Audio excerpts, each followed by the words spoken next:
आजादी के 78 साल बाद भी मानसिकता गुलामों वाली ही है।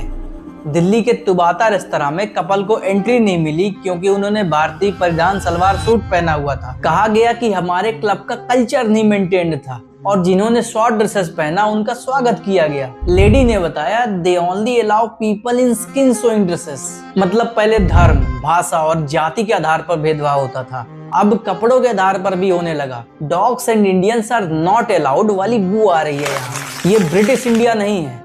अगर एक सलवार कुर्ता दिल्ली में अछूत बन जाए तो दिक्कत सिर्फ पॉलिसीज या अवेयरनेस की नहीं बल्कि आत्मसम्मान की है। और इस पूरे मामले के बाद आम जनता पर बुलडोजर चलाने वालों से जनता यहाँ उम्मीद लगाए बैठी थी, पर सरकार ने 10% डिस्काउंट का लॉलीपॉप थमा दिया। हमको एग्जाम्पल सेट करना चाहिए था ताकि फिर कभी कोई देश की संस्कृति और धरोहर का अपमान न कर सके। और इस पूरे इंसिडेंट से उनकी मार्केटिंग भी हो गई और हम 10% डिस्काउंट लेकर इस तरह की सेल भी बढ़ा रहे हैं। आज हमारे आत्मसम्मान पर 10% की छूट भारी पड़ गई। अब तो दिल्ली में उनकी सरकार भी है जो धर्म और संस्कृति को बढ़ाने का दावा करते हैं, लेकिन उनकी नाक के नीचे ही कपड़ों को लेकर ऐसी लकीर खींची जा चुकी है कि केवल उंघारे शरीर वाले ही अब रेस्तरां में दाखिल हो सकते हैं।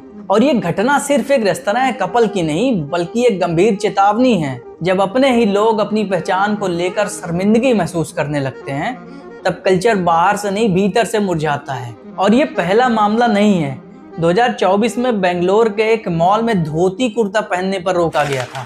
2015 में तमिलनाडु में जज और 2 वकीलों को धोती पहनने के कारण रोका गया। 2015 में कोलकाता में महिला को नाइट क्लब में एंट्री नहीं दी गई क्योंकि वो साड़ी पहनी थी। 2016 में कोच्चि में लुंगी पहनने के कारण बार में एंट्री नहीं मिली। 2021 में मुंबई के रेस्तरां में एंट्री नहीं मिली क्योंकि आदमी ने कुर्ता पहना था। भले ही ये आपको छोटी बात लग रही हो, पर यह मानसिकता किसी भी देश की पहचान मिटा देती है। ये देश की बात है, ये देश की संस्कृति का सवाल है। जल्द ही इससे निपटना होगा, नहीं तो ये विचारधारा हमारी संस्कृति, हमारे पहचान को निगल जाएगी।